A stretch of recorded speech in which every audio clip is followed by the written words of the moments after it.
So I've basically just, thrown a Molotov cocktail at that platform because I think it's the most, of all of the creepy things about social media, that to me is the most Orwellian in the way that like it polices your behavior internally, right? Like people go onto LinkedIn and they're like, well, I'm super passionate about, about figuring out new KPIs for the, like, no, you're not.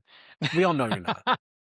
But you have this internal pressure of like, I have to say certain things so that and it's like this real existential, like I need to eat, I need to pay rent, I need to make sure that everyone knows that I'm good and complacent, and I'm a good drone. Right.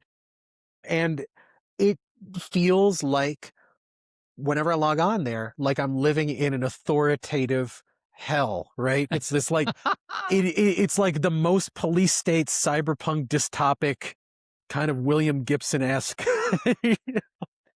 But people don't think of it. People think of LinkedIn as being innocuous in the same way that I think like they look at Verhoeven movies as fitting into that very safe 1980s sort of aesthetic that you used to get from like the same kind of thing as like a Van Damme movie. You get that same high out of watching RoboCop as you probably do out of watching Bloodsport, right?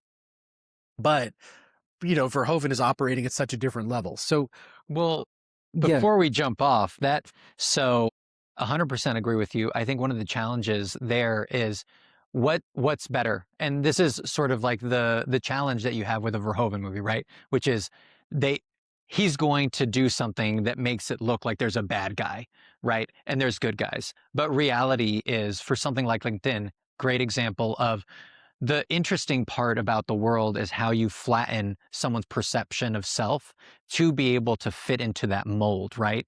And it's exactly as you're noting, which is it's so much more subtle, but so much more destructive for us to have to force fit ourselves so that we can feel culturally relevant. And it's our job to want, hey, I need these likes, I need these comments, I want this because I've been told that with this I get power, with this I get some level of notoriety. Or if it's less vain, it's I want to be able to have a thought here and for people to hear me, right?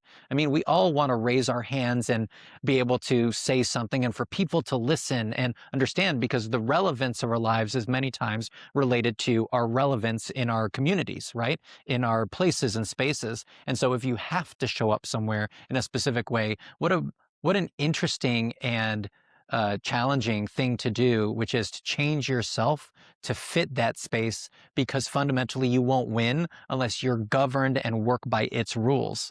So in a lot of ways, the way that Verhoeven has done it, which is, someone did something, they stole your memory, they edited your stuff, they created a way for you to function in the world, right? These are all very overt, and Orwell's a great example, right? 1984 is like a smash you over the face type of approach that looks really evil and obvious. But for us in our world, it's so much better to do it a different way.